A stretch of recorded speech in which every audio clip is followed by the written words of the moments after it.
안녕하세요. 공보크TV 안변입니다. 범죄 혐의가 있다고 의심을 받게 되면 이 경찰 조사를 받게 되는데 그 과정이 힘듭니다. 조사를 다 받고 났는데 한두 달 있다가 이런 문자를 받게 됩니다. 귀하의 사건을 검찰로 송치하였다. 사건 번호는 어떻고 주임, 담당 검사는 누구다. 이런 내용들인데요. 안변님, 경찰 조사만 받으면 끝나는 게 아니네요. 그렇죠.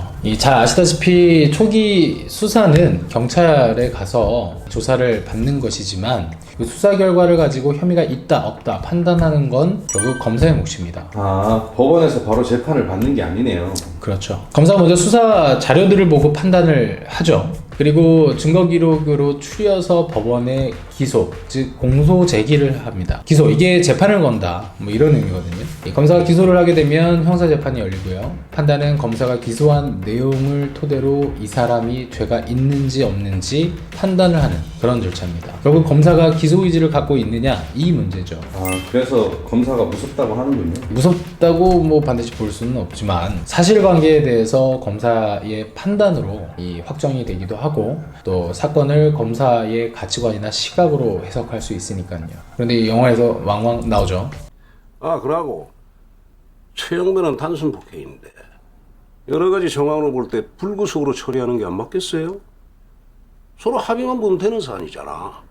방금 보신 것처럼 이 폭행, 상해, 특수폭행, 특수상해 이런 법률에 정해진 요건과 사실관계들에 대해서 달리 해석할 수 있는 그런 이해를 어렵지 않게 찾아볼 수 있습니다. 검찰 단계로 넘어갔다. 그 과정에서 경찰은 의견을 내는데요. 기소 의견으로 내지는 불기소 의견으로 송치를 했다. 이렇게 표현을 합니다. 경찰이 검사에게 이 사건을 수사해보니까 이 기소 의견으로 판단을 하심이 옳다. 아니다. 기소하지 않으셔도 될 것 같다. 이 사람은 범죄 혐의가 없는 것 같다. 이런 의견을 내는 겁니다. 경찰이 이런 의견을 냈다고 해서 검사가 바로 판단을 하는 건 아니고요. 그리고 요새 검경 수사권 조정이 있기 때문에 이런 문제는 더 이상 의미가 있는 건 아닐 수 있습니다. 하지만 이 담당 검사는 여전히 기소권이 있고 담당 검사가 기록을 판단해보고 이 사람의 유무죄를 일단 1차적으로 판단을 해보게 되겠죠.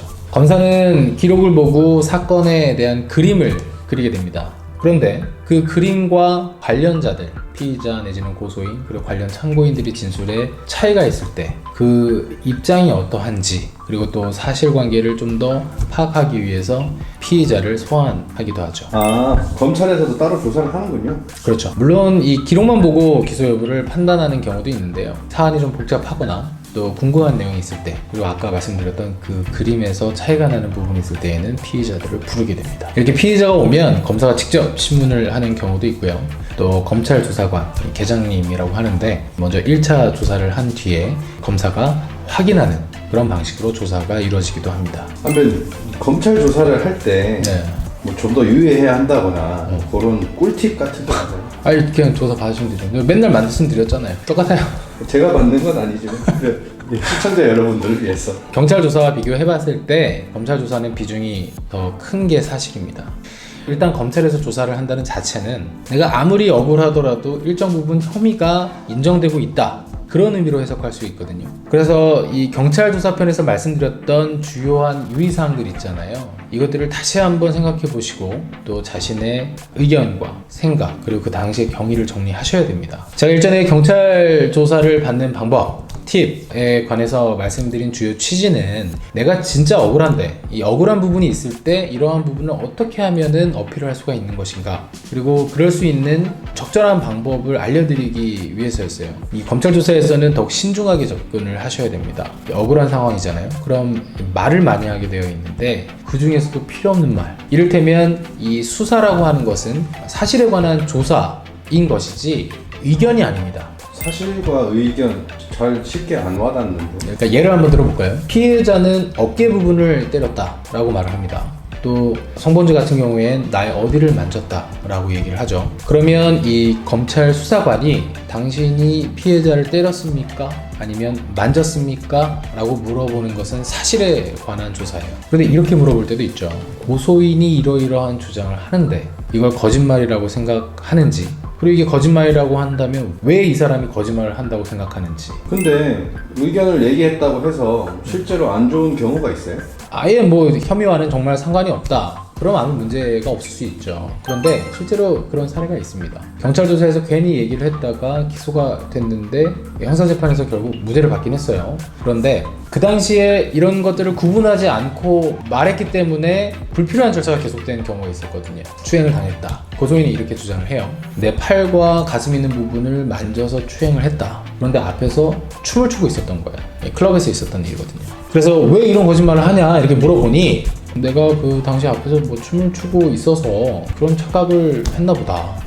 그렇게 느꼈을 수도 있겠다. 이걸 얘기를 하는 거예요. 이건 내 생각이나 의견이거든요. 사실이 아니잖아요. 난 모릅니다. 근데 이렇게 한마디 얘기를 했지만 조서에는 앞에서 춤을 추고 있었고 이 사람이 왜 거짓말 하는지에 대해서 이렇게 느꼈을 수도 있겠다. 이 부분만이 편집돼서 이 조서에 담긴 거죠. 내가 춤을 추고 있어서 그렇게 착각을 했다. 이 부분만 담기게 되면 마치 이 혐의 사실을 인정하는 것처럼 기재가 될 수도 있는 거죠. 자, 이렇게 조서가 이루어지고 조서가 작성이 되면 참 번잡해집니다. 그럼 어떻게 대답하면 되나요?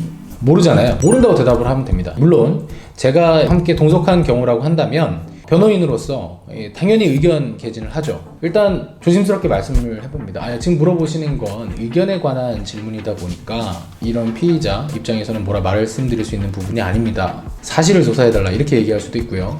근데 이런 건 이제 조사받는 당사자가 바로 말하기가 힘들죠. 그래서 팩트만 말하면 됩니다. 모르면 모른다. 그런 생각을 했는지 나는 모른다. 나는 그 당시에 이 사람을 만지지 않았다. 이런 사실 부분에 대해서만 진술을 하셔야 됩니다. 억울하다 보면 정황에 대해서도 또 내 의견인지 아니면 추측인지 아니면 사건 당시가 아니라 나중에 든 생각인지 이걸 구분하지 않고 말하게 돼요. 굉장히 논리적이지 못한 거죠. 이런 걸 조심하셔야 됩니다. 그래서 도움을 받는다는 거군요. 그렇죠. 기본적으로 몇 번 조사가 이루어졌기 때문에 검찰에서는 기존의 이 조사 내용을 확인하고 또 쟁점이 되는 부분, 불확실한 부분을 중점적으로 물어봅니다. 잘 설명을 하셔야 되겠죠. 근데 검사랑 직접 조사를 받으면 더 긴장이 될 것 같아요. 그죠. 옛날만 하더라도 뭐 검사 조사하면 뭐 혼나고 왔다, 뭐 벌 받았다 이렇게 될 표현을 하고 또 지금도 그렇다고들 많이 얘기하시지만 요새는 그렇지 않은 경우가 더 많습니다. 그런 거에 긴장을 하시기보다는 조사에 잘 임하셔야 되는데 검찰 조사에 가면 그 상황을 한번 설명드려 볼게요. 검사실들이 있습니다. 검사마다 호실이 있고 거기에는 계장님과 뭐 실무관들이 있겠죠. 이 방 하나에 검사님 한 분, 그 다음에 계장님, 그리고 실무관 이렇게 구성되어 있죠. 조사는 아까 말씀드렸던 것처럼 검사님한테 직접 받는 경우도 있지만 계장님께 조사를 받을 수도 있어요. 조사를 받으실 때는 이 경찰에서 받으셨던 것처럼 책상 앞에 두고 진술을 합니다. 이 억울한 점들을 차분히 진술을 하시면 되겠죠. 마음도 많이 급하고 또 내가 억울한 상황에서 이렇게 조사를 계속 받아야 하나 싶기도 하실 텐데요. 여러 번 수사기관에서 부르는 만큼 그리고 또 검사 앞에서 진술을 하는 만큼 신중하게 조사를 받으셔야 돼요. 급하게 마음을 먹으면 안 됩니다. 그렇다고 또 반대로 또 너무 긴장하거나 그러실 필요는 없고요. 내가 생각하는 그 당시의 경위를 잘 설명하셔야 합니다. 물론 검찰 조사에서는 이런 법적 쟁점이 문제되는 사실관계에 대한 조사가 이루어집니다. 경찰도 그러하지만 검사는 형사법적 판단 영역에서는 전문가잖아요. 그래서 그 부분 법리에 따른 사실이 인정되는지 판단해 보기 위해서 이런 조사를 하는 거거든요. 뭐 이를테면 이런 거예요. 우리가 흔히 사기죄라고 많이 들어보셨을 텐데 이 돈 빌리고 안 갚아도 이거 사기죄로 처벌받는 경우가 있습니다. 일반적으로 큰 돈을 벌게 해주겠다, 뭐 투자해라 이랬다가 나중에 어그러지면 이게 사기죄가 되는 건 쉽게 알 수 있는데 돈을 빌리면서 변제 능력이나 변제 의사 없이 그러한 능력이 있는 것처럼 속이고 돈을 빌렸다. 이것 역시 기망행위가 되고 사기죄가 성립합니다. 이게 애매한 거죠. 돈이 없으니까 돈을 빌렸겠죠. 그런데 변제 능력이나 변제 의사가 없이 그런 것이 있는 것처럼 속였다. 그러니까 이런 말도 많이 하잖아요. 내가 다음 달에 뭐 돈이 어떻게 생기는데 돈 갚겠다. 그러니까 이런 것만으로 과연 기망행위라 볼 수 있는지. 그런데 이러한 것이 확정적인 의사. 다음 달에는 보증금을 빼니까 주겠다 라던가 아니면 내가 너에게 변제할 수 있는 여러 가지 확정적인 사실들을 말하고 나중에 못하게 되면 이건 기망이 될 수가 있습니다. 결국 사기죄가 성립하기 위해서는 변제 능력과 변제 의사를 어떻게 속였느냐, 어떻게 상대방의 착오를 일으켰느냐, 이게 쟁점이 되고 이거에 대한 조사가 심화되겠죠. 검찰 조사에서는 이 부분을 확인하는 겁니다. 이렇게 검찰 조사를 받게 되면 위축도 많이 되실 테고 굳이 하지 않아야 할 진술 그리고 의견에 관한 진술 구분 없이 하는 경우가 많이 있다고 말씀드렸죠. 이런 부분을 조심하시고 조사에 임하시는 게 좋습니다. 궁금하신 사항들은 카카오톡 오픈제 공복구 TV로 질문을 주시면 상세히 답변을 드리도록 하겠습니다. 다음 편에서는 형사 절차에 있어서 형사 재판을 한번 알려드려 볼게요. 오늘은 여기까지 하겠습니다. 감사합니다.